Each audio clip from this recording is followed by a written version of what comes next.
Ok, hoy sí, listo. Bien, buenas noches, doctora y compañeros. Nosotros somos el grupo número 3. Les habla Ernesto López y pues nosotros vamos a exponer acerca de la desintegración mecánica de los sólidos, su importancia, sus funcionamientos y los mecanismos que se utilizan, ¿verdad? Para este tipo de desintegración. Eh, Primero vamos a definir qué es una desintegración mecánica de sólidos. Nos referimos a las materias primas y los productos de la industria, eh, permítame, de las industrias químicas y mineras que requieren por lo general de una adecuada preparación en la que suele intervenir el acondicionamiento del tamaño de las partículas obtenidas por la desintegración de formas mayores. Esto consigue mediante unas máquinas que se llaman quebrantadores, trituradores o molinos, que dependiendo del tipo de industria, ¿verdad? Son estos aplicables, ya que hay industrias químicas que quizás no necesitan de maquinarias tan pesadas o quizás sí lo necesitan, pero hay muchas que no cuentan con el presupuesto, entonces se limitan a quizás a trituradores de mayor tamaño o incluso hasta molinos que nosotros mismos conocemos, ¿verdad? Dice que el objetivo, bueno, les decía que el objetivo inmediato, ¿verdad? De esta es la desintegración mecánica y disminuir el tamaño para un mejor aprovechamiento de los productos, ya que cuando hablamos de desintegración de mecánica de los sólidos, recuerden que es el industrial de estos mismos desechos. Les decía que en realidad por lo que más interesa es por la reducción de los tamaños, porque a un menor tamaño hay un mayor desarrollo superficial del producto. Y esta superficie sí que es una característica decisiva en la mayor parte de las aplicaciones de los sólidos. Si se trata que haya de reacciones, el proceso se inicia por su superficie, luego por cuestiones de velocidad, de reacción. Todo eso será proporcional al desarrollo dicha de esta superficie de estos sólidos.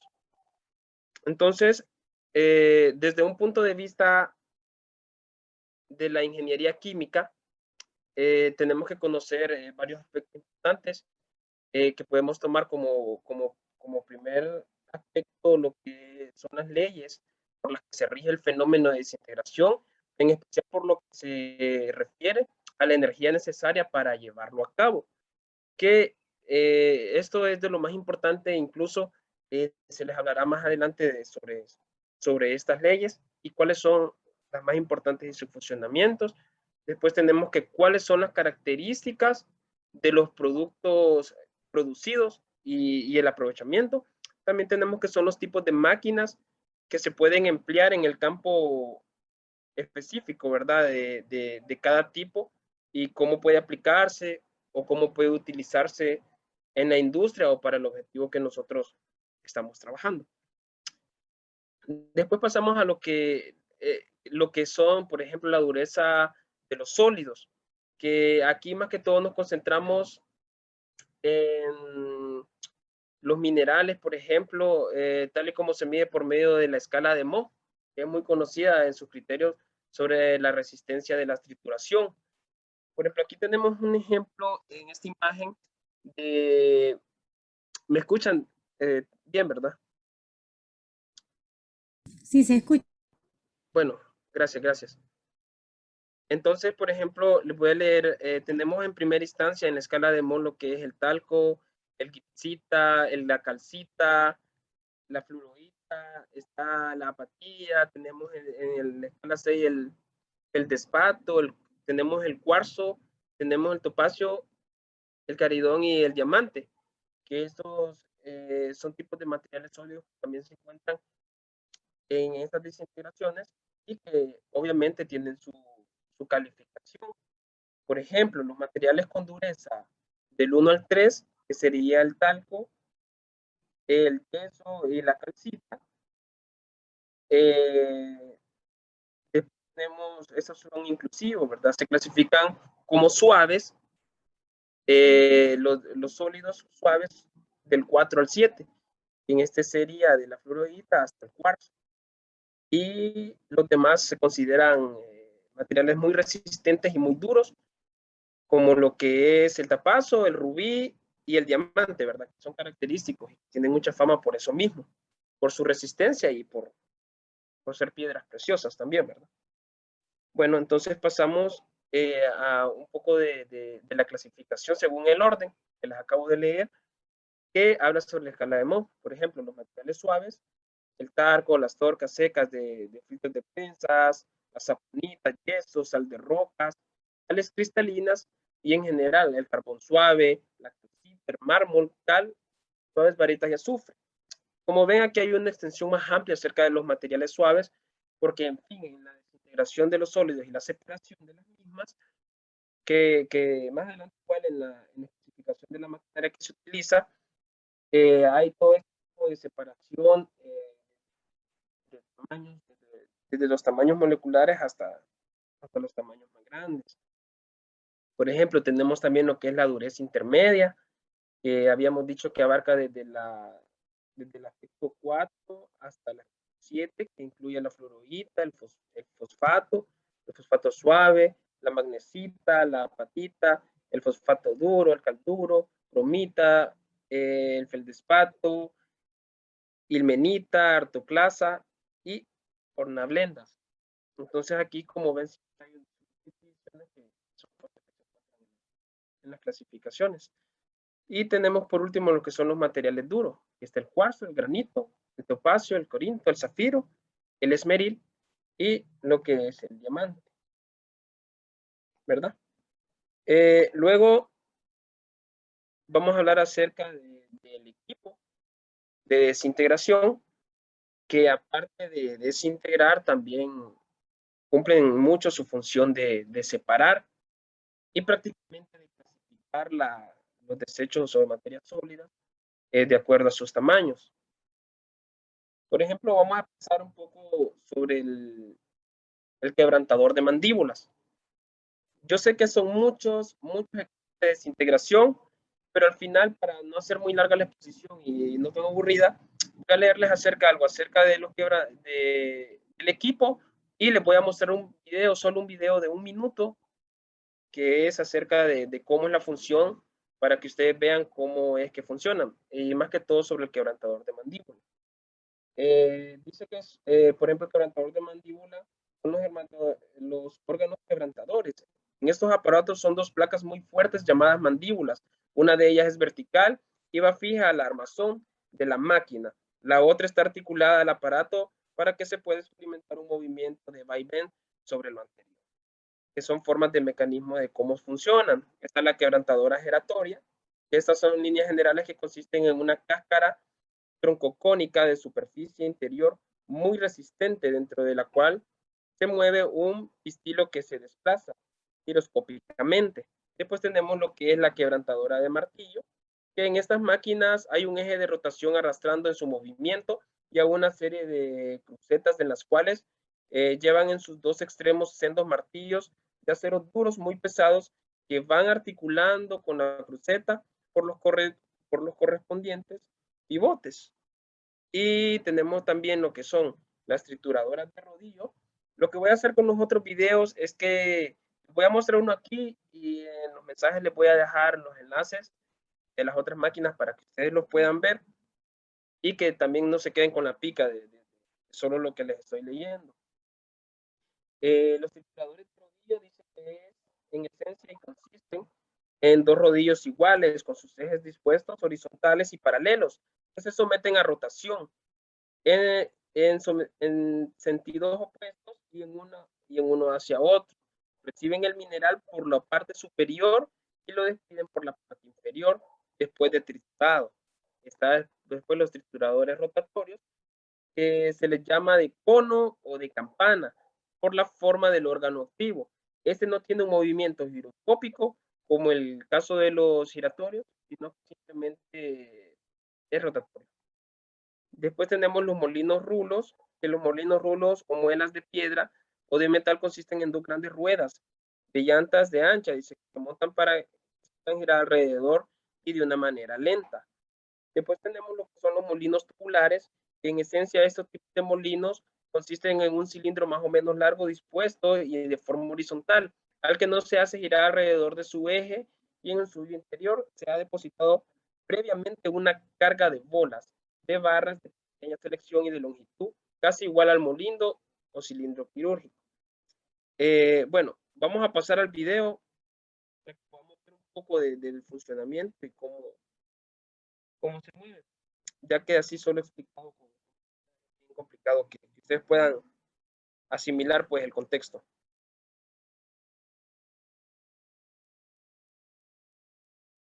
Esta es la trituradora de mandíbula.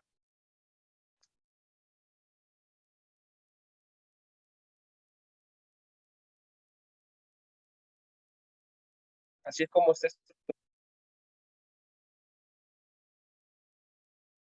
con todos sus ensambles y vamos a terminar viendo su funcionamiento. Ya una vez que se le aplican las materias sólidas, en este caso rocas, tierra. Un mecanismo totalmente complejo, pero altamente funcional. Y ahí podemos ver una clara desintegración.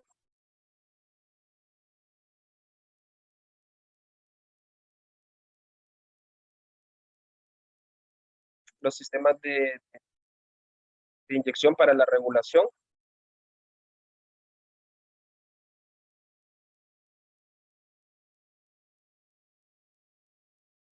que funciona prácticamente como una manera eléctrica.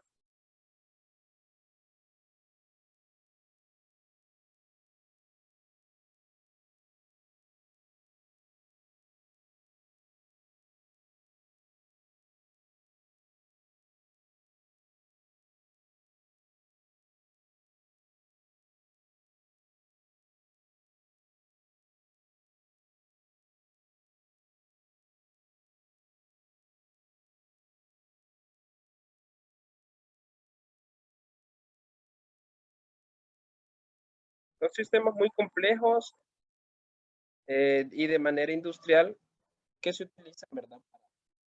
Para la desintegración. En los mensajes les voy a dejar luego lo que son los demás enlaces para que vean ustedes los otros tipos de trituradora.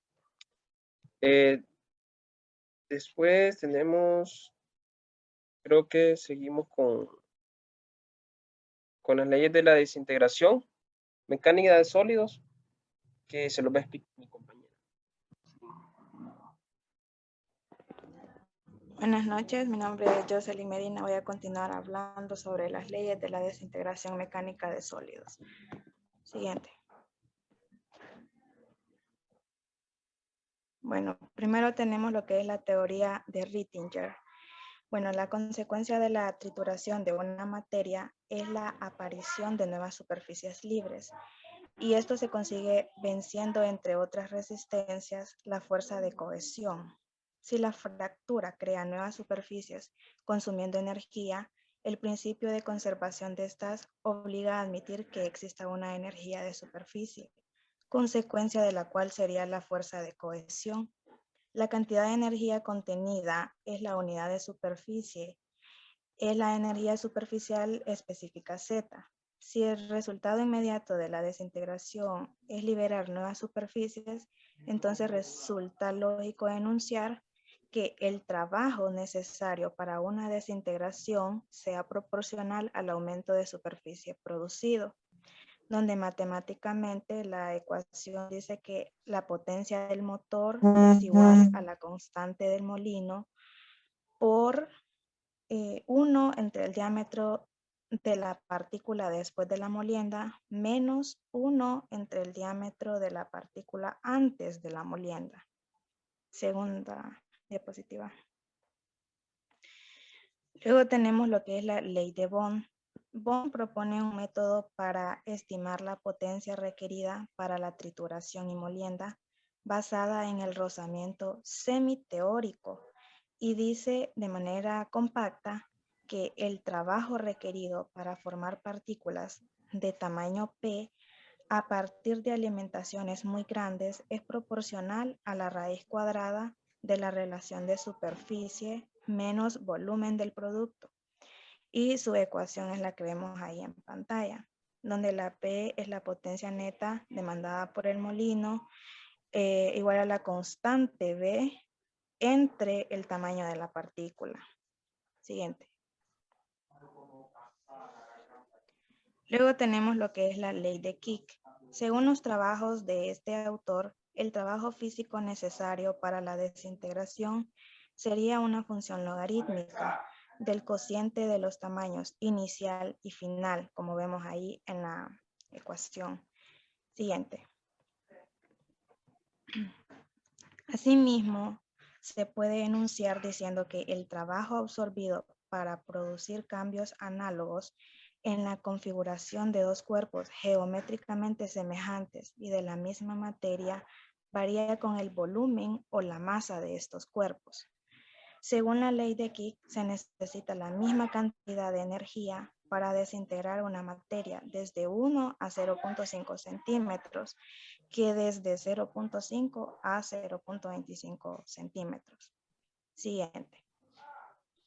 Bueno, matemáticamente, las expresiones de las leyes de Rittinger y de Kick tienen parentesco. En efecto, la ecuación es la que vemos ahí en la pantalla. Siguiente. Bueno, ahora tenemos lo que es el cribado o tamizado. Bueno, el objeto del cribado o tamizado es separar las distintas fracciones que componen un sólido granular o pulverulento por el diferente tamaño de sus partículas, para lo cual se utilizan los equipos denominados cribas o tamices. Bueno, se puede considerar como tamiz a cualquier superficie agujerada, como los que vemos ahí en la imagen. Para que la operación pueda realizarse, es necesario que el sólido y el tamiz se encuentren en movimiento relativo, con lo cual se da la oportunidad de que las partículas sólidas que tienen diámetros menores a la del tamiz puedan atravesarlo. Siguiente. Bueno, aquí tenemos los tipos de tamices. Podemos ver que son dos tipos, los tamices estacionarios y los tamices móviles. En los tamices estacionarios están los de barra o varillas entrecruzadas y los de barras paralelas. Estos tamices son difíciles de darles movimiento y se utilizan para el cribado de sólidos gruesos. Luego en los tamices móviles, como los tamices para sólidos intermedios y los tamices para sólidos finos, como los tejidos de hilo de acero o bronce. Siguiente. Ahora tenemos los componentes de un tamiz. Como vemos en la imagen, un tamiz está compuesto por una luz de malla, que son los agujeros por donde pasan las partículas de los sólidos. También un diámetro de hilo o varilla y el ancho de la malla. Y el compañero seguirá explicando el tema. Sí, entonces, ya hablando acerca un poco más de los tamices, como parte importante también de la separación de los sólidos, tenemos en cuenta lo que son los análisis granulométricos, ¿verdad? Que tiene por objetivo determinar en el laboratorio la composición por tamaño de un determinado sólido, gránulos o pulverulento. En este caso, más que todo, el aspecto de los tamices se utilizan para la demostración científica de la separación de los sólidos. En este caso, sus resultados suelen expresarse en las llamadas tablas o diagramas diagramas granulométricas, que son las que les mostró mi compañera anteriormente en las diapositivas. Dice que en cuanto al uso industrial de separación de distintos tamaños o partículas o de la desintegración mecánica de las partículas. Entonces, tenemos varios tipos de tamices o cribas. Vamos a iniciar con las industriales. En este tipo de tamices tienen la forma de sistemas de trabajo muy distintos. En todos los casos tienen una misma función, es decir, son distintos a realizar cribas de grandes volúmenes en sólidos de forma más eficiente posible. Vamos a ir algo rapidito. Tenemos los tamices y cribas estacionarios. Este tipo de tamices están formados por barras metálicas que se encuentran estructuradas en formas paralelas con una separación inclinada conveniente. Permite el mantenimiento de los sólidos sobre la criba. Tenemos lo que son las rotatorias. Abajo en la imagen tenemos un pequeño una imagen donde podemos ver la demostración. Cómo van separándose los sólidos desde los más pequeños hasta los más grandes. Dice que están formados por barras metálicas que se encuentran estructuradas de una forma paralela con una separación y tienen como forma cilíndrica en su pared la forma de varias láminas de acero perforados que actúan como una criba permanente de la separación de los distintos tamaños de las partículas.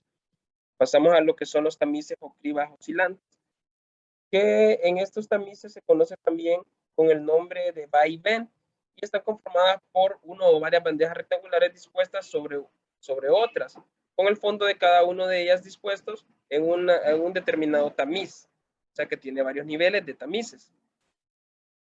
Tenemos lo que son, por último, las cribas vibratorias, que este equipo se haya conformado por una o varias bandejas rectangulares dispuestas unos sobre otras en el fondo de cada uno de ellos, que se encuentran determinados en el tamiz.